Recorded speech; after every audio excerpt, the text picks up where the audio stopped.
আসসালামু আলাইকুম প্রিয় দর্শক, অন্য মঞ্চে আলাপ চাইতায় আপনাদের সকলকে আমন্ত্রণ জানাচ্ছি। নির্বাচন হবে বলছে সরকার, ভোট দেবে কে? প্রশ্ন জনতার।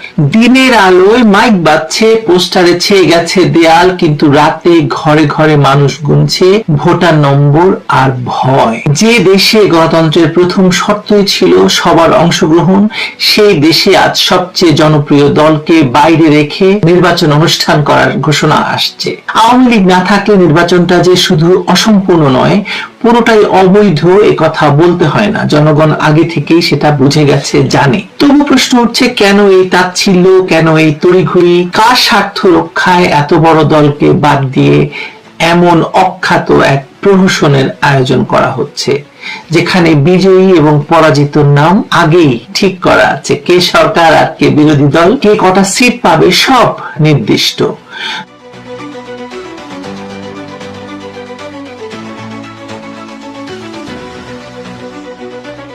জনমনে ধারণা, সামনের সংসদে বিএনপি থাকবে সরকারে, জামায়াত এনসিপি থাকবে বিরোধী কাতারে। কেউ জিতবে, কেউ হারবে, কিন্তু খেলার রেফারি যে আগে থেকে নির্ধারিত, তা লুকোনোর চেষ্টা করছে না রেফারি নিজেও, মানে নির্বাচন কমিশন। এই ধারণা শুধু গুঞ্জন নয়, প্রকাশ্য রাজনৈতিক বক্তব্যেও এর আভাস মিলছে। ফলে নির্বাচনী তফসিল ঘোষণার আগেই মানুষ ফল নিয়ে নিশ্চিত, আর এই নিশ্চয়তা মানেই মানুষের কোনো উৎসাহ নেই। যে উৎসাহ জনগণের নেই, তা দেখে বিদেশিরাও প্রশ্ন তুলছেন, ইনক্লুসিভ না হলে কি হবে, ক্রেডিবল হবে? উত্তর এখনো পাওয়া যাচ্ছে না। কোন কোন বিদেশিরা আবার খুবই আগ বাড়িয়ে ইউনূস সরকারকে বৈধতা দেওয়ার জন্য, ইউনূস সরকারের কাজকর্মকে বৈধতা দেওয়ার জন্য উঠে পড়ে লেগেছে। সেজন্য মিলিয়ন মিলিয়ন ইউরো ইনভেস্ট করা হয়েছে পিআর ফার্মকে এসব রাজনীতিবিদদের ম্যানেজ করার জন্য। আইনের শাসন নেই বললেই চলে, এবং সংশয় সে কারণেই। সংবিধান আছে, কিন্তু তা যে কোনো রাতে যে কোনো অধ্যাদেশে বদলে যেতে পারে। এই আতঙ্ক মানুষকে ভোট কেন্দ্রে যেতে দ্বিধায় ফেলে দিয়েছে। নিরাপত্তা বাহিনী আছে, কিন্তু তারাই যখন ভোট চুরির অভিযোগে অভিযুক্ত, তখন তাদের হাতে নিরাপত্তা চাওয়াটা খুবই হাস্যকর। গণমাধ্যম আছে, কিন্তু অনুসন্ধানী সাংবাদিকতা যখন রাষ্ট্রদ্রোহ হয়ে যায়, যখন সরকারের বিরুদ্ধে কিছু বললে আনিস আলমগীরের মতো সাংবাদিককে আটকে রাখা হয়, অন্তত পক্ষে শখানেক সাংবাদিক এখন কারাভ্যন্তরে আছে, তখন সংবাদ আর জানতে ইচ্ছা করে না কারো। এই পরিবেশে ভোট দেওয়া মানে শুধু সিল মারা নয়, নিজের অস্তিত্বটাকে আরো পরীক্ষায় ফেলা। মানুষ জানে পরীক্ষায় পাশ ফেল যাই হোক, খাতা যে পুরো পূর্বেই কেউ বদলে দেবে, মানুষ সেটা জানে বলেই তার কোনো আগ্রহ নেই নির্বাচন নিয়ে। পাতানো সরকার পাতানো নির্বাচন করে যাচ্ছে, কিন্তু এখনো প্রশ্ন, আদৌ হবে তো? নির্বাচনের দিন ঘনিয়ে আসলেও রাস্তায় তেমন ভিড় নেই, হাট বাজারে নেই তেমন কোনো আলোচনা। দোকানদার বলছে ভোট হবে শুনছি, কিন্তু ক্রেতা আসে না। মানুষের মনে খাচ্ছে না এই ভোট হওয়ার কথা। খেটে খাওয়া মানুষ বলছে ভোট দিলে কি হবে, গতবারও তো দিলাম, কিন্তু গন্ডারে চড়ে যে জিতলো সেটা তো আমার চেনা নয়। তরুণরা বলছে আমাদের তো ভোটার হওয়ার কথা ছিল উৎসবের, কিন্তু উৎসবে গেলে পুলিশ ধরে নিয়ে যায়। এখন উৎসবে ভয়। এই ভয়, এই অনীহা, এই বিতৃষ্ণা, এগুলো কোনো রাজনৈতিক দলের মিছিল উৎপন্ন হয়নি। এগুলো ঘরে ঘরে জন্ম নেওয়া অনাস্থা, ভয়ঙ্কর অনাস্থা। অনাস্থার কারণ পরিসংখ্যানেও ধরা পড়ে। ধরা যাক আওয়ামী লীগের কঠোর সমর্থক 40%, তাদের বাইরে আছে আরো 20% মানুষ, যারা হ্যাঁ না বলে আওয়ামী লীগ ছাড়া নির্বাচন মানে দেশ চাই না মনে করে। অর্থাৎ শুরুতেই 60% ভোটারের মনে নাম লেখানোর মানে ভোট দেওয়ার কোনো আগ্রহ নেই। বাকি 40%-এর মধ্যে বিএনপি, জামায়াত, এনসিপি স্বতন্ত্র মিলে ভাগাভাগি চলছে। তাদের মধ্যে অনেকের ভয়, অনেক অবজ্ঞায়, অনেকে প্রবাসে, ভোট কেন্দ্রে যাবেন না তারা। ফলে প্রকৃত ভোট পড়তে পারে সর্বোচ্চ 22 থেকে 25%। কিন্তু এই 25%কেই বড় করতে বলা হয়েছে, এই 25%কেই দেখাতে বলা হয়েছে 70% ভোট পড়েছে বলে। এই কথা ইতিমধ্যেই নির্বাচন কমিশনকে জানিয়ে দেওয়া হয়েছে যে যেভাবেই হোক 70% ভোট নিশ্চিত করতে হবে। কেমন করে? রাতারাতি ব্যালট বাক্স ভরে দেওয়া হবে, ভোটার তালিকায় মৃতদের নাম তুলে দেওয়া হবে, একই ছবি দিয়ে কয়েকটি জাতীয় পরিচয়পত্র বানানো হয়েছে ইতিমধ্যে। এসবই আগেও হয়েছে, এখনো হচ্ছে, এবং এই নির্বাচনে তো হবেই। তফাৎ শুধু এই যে আগে লজ্জা ছিল, এখন লজ্জার বালাইটুকু নেই বলেই জুলাইয়ের ষড়যন্ত্রকারীরা এখন সংসদে বসার স্বপ্ন দেখছে। তাদের যুক্তি আমরা সরকার ফেলেছি, তাই রাষ্ট্র ক্ষমতা আমাদের অংশীদারিত্বে হতে হবে। এই যুক্তি গণতন্ত্রের নয়, এই যুক্তি মাফিয়ার। যে ভাঙে সেই পায়। এই যে মাৎসান নেয়, এই যে ভয়াবহ চিন্তা, এখন নির্বাচনের ভিত্তি হচ্ছে এটাই, আমার দখলে সবকিছু আসতে হবে, রাষ্ট্রকে আমরা দখলে রাখবো। কিন্তু মাৎসন্যায়ের যে শেষ পর্যন্ত বড় মাছ ছোট মাছকে গিলে খায়, সেটা তারা ভুলে যায়। আজ যারা -2 ফর্মুলায় আওয়ামী লীগ বিএনপি দুটোকে দুর্বল করতে চেয়েছে, এখন শুধুমাত্র আওয়ামী লীগকে দুর্বল করতে চাইছে, তারা ভাবছে পরে নিজেরাই রাইট শেয়ার করবে। কিন্তু ভোটার যখন থাকবে না, তখন শেয়ারের হিসেবটা যে বন্দুকের নলেই ঠিক হবে, এটা ইতিহাস বারবার প্রমাণ করেছে। ইতিহাস এও বলছে বাঙালিকে শাসন করা যায় না, শুধু হত্যা করা যায়। 1971-এ পাকিস্তানি হানাদার বাহিনী শেষ পর্যন্ত শাসন করতে পারেনি, কারণ বাঙালি মেনে নেয়নি। আজও যদি কেউ ভাবে জোর করে ভোট করে, জোর করে ফল ঘোষণা করে, জোর করে সংসদ বসিয়ে দিলেই শাসন সম্ভব, তবে বোকার স্বর্গে বাস করছে সে। নির্বাচনের 3 দিন পর থেকে শুরু হবে নতুন অস্থিরতা। এমনিতেই বাংলাদেশ একটা অর্থনৈতিক, রাজনৈতিক, সামাজিক ধ্বংসস্তূপের কিনারে এসে দাঁড়িয়েছে। নির্বাচনের পরে সেটা আরো ভয়াবহ হবে, যেভাবে নির্বাচনকে এগিয়ে নিয়ে যাওয়া হচ্ছে। কারণ এখনো বাঙালির রক্তে আছে সেই একই অমান্য, অবাধ্য জিন, যে জিন 1952 রাস্তায় নেমেছিল, 1969-এ গর্জে উঠেছিল, 1971-এ যুদ্ধে ঝাঁপিয়ে পড়েছিল। সেই জিন ঘুমিয়ে আছে মাত্র, মরে যায়নি। একদিন ঘুম ভাঙবে, তখন এই পাতানো নির্বাচনের কাগজপত্র, এই কৃত্রিম সংসদ, এই সাজানো রাষ্ট্র সব একসাথে উড়ে যাবে।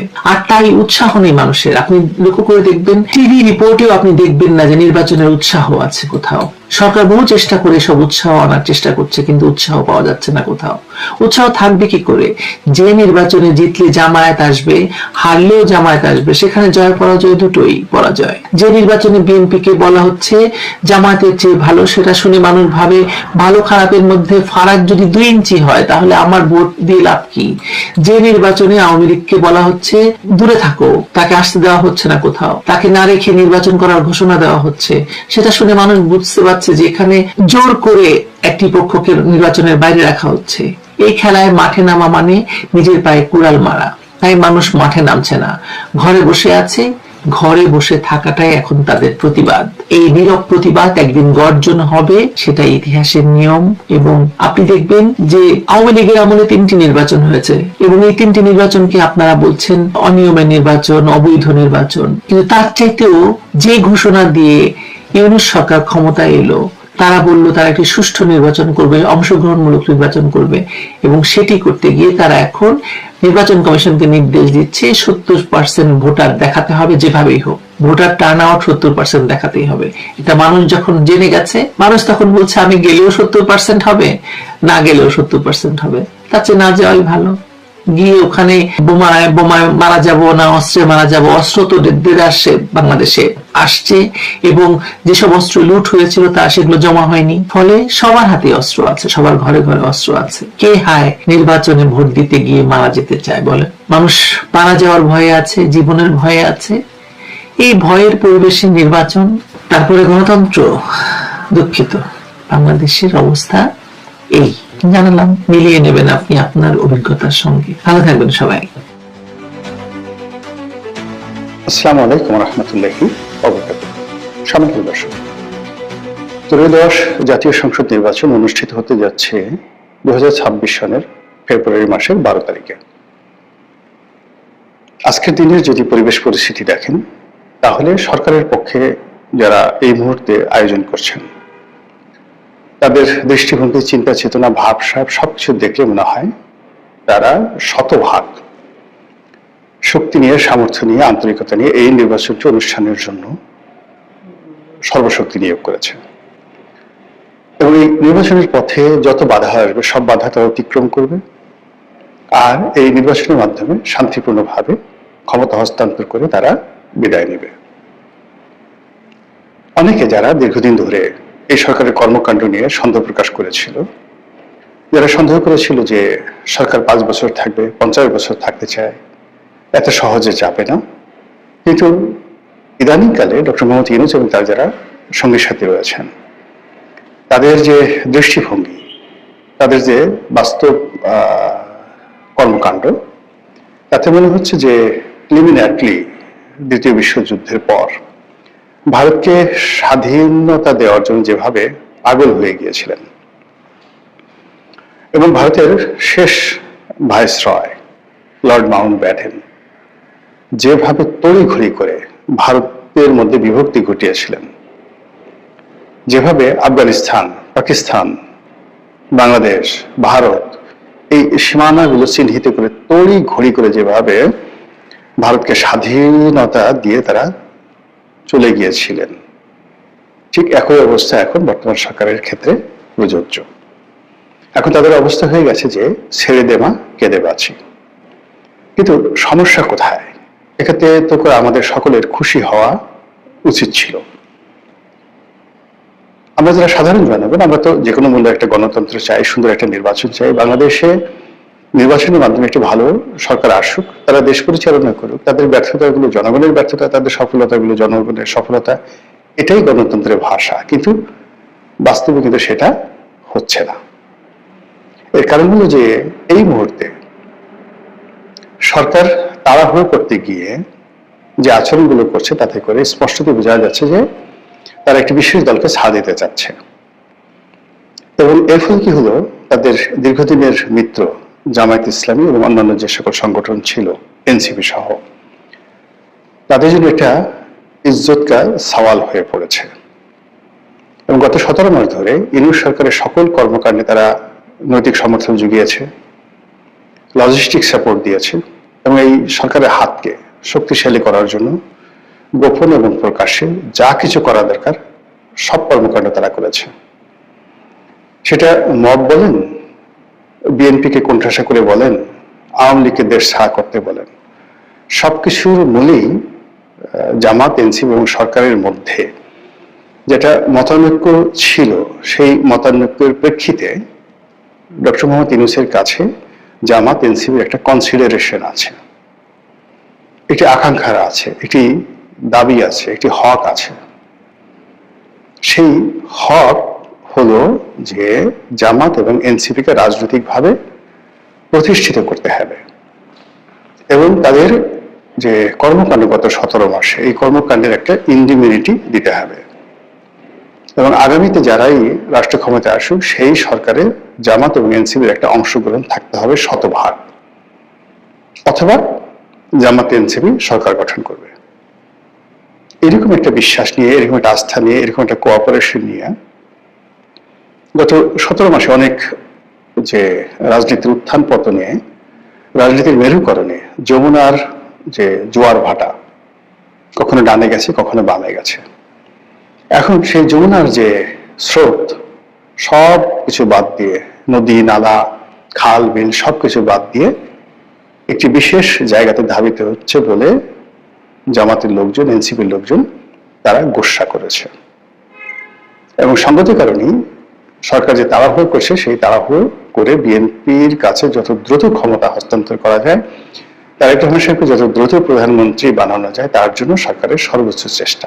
ভালো কথা, এটা হতে পারে এবং এটা হয় স্বাভাবিক। এই কারণে যে বিএনপি এই মুহূর্তে বাংলাদেশের বড় দল, আর বড় দলের প্রধান তিনি তো প্রধানমন্ত্রী হবেন, তাহলে কে প্রধানমন্ত্রী হবে তিনি ছাড়া? শেখ হাসিনা, নাকি জামাতের আমির, নাকি এনসিপির জনাব নাহিদ, কিংবা ধরুন স্বয়ং ডক্টর মোহাম্মদ ইউনূস? এটা হয় না। তো এই যে বাস্তবতা, সেই বাস্তবতা কিন্তু গত 17 মাসে আমরা সেটা দেখিনি। আমরা যেটা দেখেছি যে আওয়ামী লীগ তাদের 35% ভোটার, সহযোগিতার ভোটার আছে আরো 15%, সব মিলিয়ে 50% ভোটার মাঠের বাইরে। বিএনপির 35% ভোটার আছে, 50 আর 35 85% ভোটারের উপরে বাকি 15% ভোটার, যার মধ্যে রেজিমেন্ট ভোটার সংখ্যা 4 থেকে 5%। জামাতের ভোট বাংলাদেশে 4 থেকে 5%। তো এই 4 থেকে 5% রেজিমেন্টাল ভোট মানে সংগঠিত ভোট, এর বাইরে এলোমেলো, সেটা চরমোনাই হতে পারে, অন্যান্য ইসলামিক দলগুলোর ভোট হতে পারে, সব মিলিয়ে নট মোর দেন 15%। তো এইটা একটা মানে বৈষম্য, সংখ্যা লঘিষ্ঠ সরকার। তো সেই সংখ্যা লঘিষ্ঠ সরকার গত 17 মাস ধরে 85% ভোটের যারা স্টেক হোল্ডার তাদেরকে মানে এক গ্রুপকে দেশের বাইরে রাখার চেষ্টা করেছে, আরেক গ্রুপকে ক্ষমতার বাইরে রাখার চেষ্টা করেছে। এখন সেটা বুমেরাং হয়ে গেছে এই সময়টিতে এসে। সেটা হলো আওয়ামী লীগ আর এখন আগের মতো নিজেদেরকে দুর্বল ভাবছে না। আর বিএনপি এই নতুন বন্দোবস্তে তারা হঠাৎ করে মানে 180 ডিগ্রি অ্যাঙ্গেলে উল্টে গিয়ে দেশের সকল দণ্ড মন্ড ক্ষমতার মালিক হয়ে বসে পড়েছে। তো এরকম যখন ঘটনা ঘটে আপনার আমার দৈনন্দিন জীবনে, তখন আমরা কি করি? যেমন ধরুন একটা খুব প্রাকৃতিক ডাক এসেছে, পেটটা একটু কিরমির কিরমির করছে, গুড় গুড় করে শব্দ হচ্ছে, আপনি বুঝতে পারছেন যে কিছু একটা হবে। এবং আপনার শরীর যখন কষা থাকে, দীর্ঘদিন কষা শরীর, কোষ্ঠকাঠিন্য, তো এরকম গুড়গুড় যখন শুরু হয় তখন সেখানে আসলে যাকে বলা হয় আমরা সেমি ডায়রিয়া একটা অবস্থা হয়। আপনি বুঝছেন যে আপনার হাতে সময় বেশি নাই, আপনি দৌড় দিলেন বা জোরে জোরে হাঁটার চেষ্টা করলেন, আশেপাশে টয়লেট খুঁজছেন অথবা টয়লেটে যাওয়ার চেষ্টা করছেন। এর ফাঁকে কি কি দুর্ঘটনা ঘটতে পারে? ছোট্ট একটা শব্দ হলো, বায়ু ত্যাগ করতে গেলেন, কাপড় নষ্ট হয়ে যাবে। কিংবা দেখা গেল যে আর একটু অসতর্ক হলেন, পাটা একটু জায়গায় দিলেন, কাজ হয়ে যাবে, জ্যাঙ্গে ঠ্যাঙ্গে সব ভরে যাবে। এই গেল মানে দুর্গন্ধের দিক। খুব সুস্বাদু গরুর মাংস, পোলাও, রোস্ট অথবা চিকেন ফ্রাই একেবারে গরম গরম খেতে হবে, এই মাত্র কড়াই থেকে ভেজে দিয়েছে, এখনই আপনারা খেতে হবে। যারা এগুলো খেতে পারবে না তারা ধরেন বড়া, পেঁয়াজু, বেগুনি, গরম গরম কোনো একটা কিছু, কিংবা ধরেন চা খুব একদম ঠান্ডা হয়ে গেছে, হিমশীত হলো, আপনি একটু চা খাবেন। তো তখন যদি আপনি তাড়াহুড়ো করতে যান কি হবে? আপনার মুখ পুড়ে যাবে, তাড়াহুড়ো করতে গেলেই মুখ পুড়ে যাবে। তো এক্ষেত্রে নির্বাচন নিয়ে যদি তাড়াহুড়ো যেভাবে করা হচ্ছে এবং যে কাজটি অনিবার্যভাবে হবে, সহজ সরলভাবে হবে, সেখানে অতিরিক্ত আগ্রহ দেখাতে গিয়ে, অতিরিক্ত ফর্মালিটিস দেখাতে গিয়ে ওই যে আমাদের যে প্রাকৃতিক দুটো ঘটনা, বর্জ্য ত্যাগ অথবা খাদ্য গ্রহণ, সেখানে তাড়াহুড়ো করতে গেলে আমাদের যা হয়, এক্ষেত্রে সেটা হওয়ার সম্ভাবনা দেখা দিয়েছে। 2 নম্বর হলো যে আমাদের অতীতে বিএনপির জন্য আসলে একটা জিনিস দেখুন, জমের জম টানে। মানে আপনার ঘরের সামনে ধরেন একজন জমদূত ঘুরে বেড়াচ্ছে, আপনার নাম ধরেন কালু মিয়া, কালু মিয়াকে মারার জন্য জমদূত আপনার ঘুরে বেড়াচ্ছে।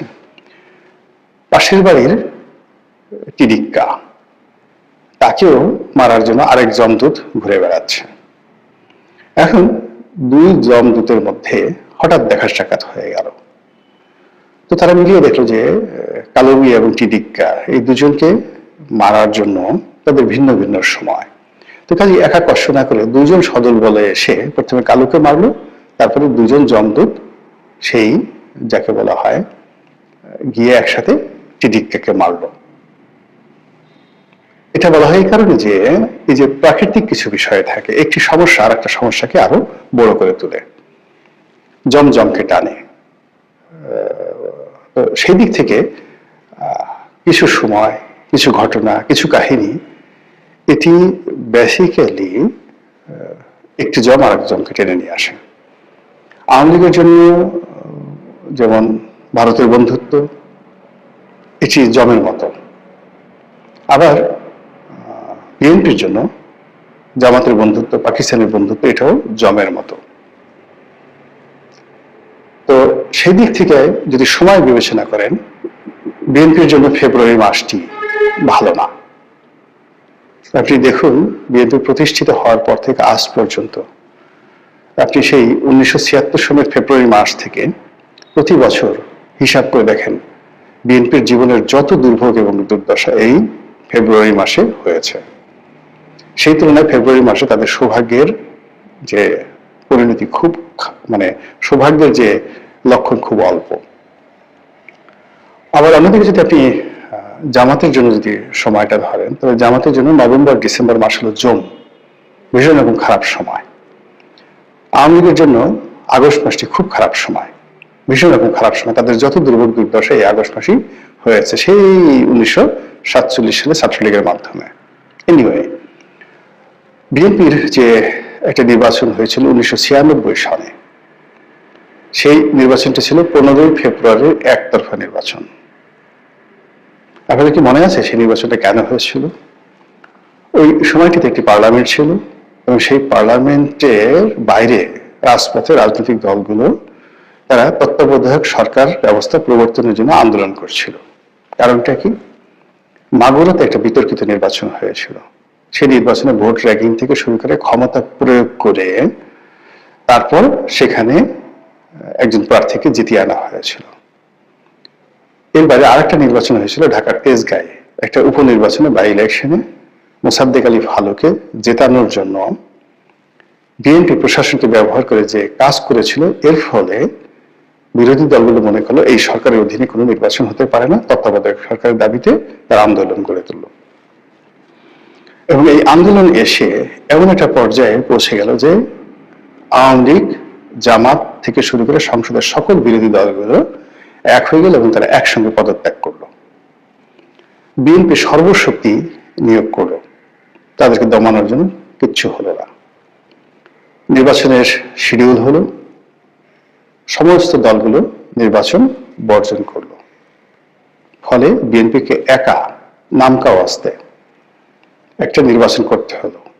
এবং সেখানে যেমন আওয়ামী লীগের বিনা ভোটে নির্বাচনে জাতীয় পার্টি ছিল, 15 ফেব্রুয়ারি নির্বাচনে বিএনপির কোন রকম জাতীয় পার্টি প্রক্সি কোন গৃহপালিত বিরোধী দলও ছিল না। এর ফলে কি হলো? বিএনপি একটা তত্ত্বাবধায়ক সরকারের কাছে ক্ষমতা হস্তান্তর করে বিদায় নিল এবং আওয়ামী লীগ ক্ষমতায় এলো।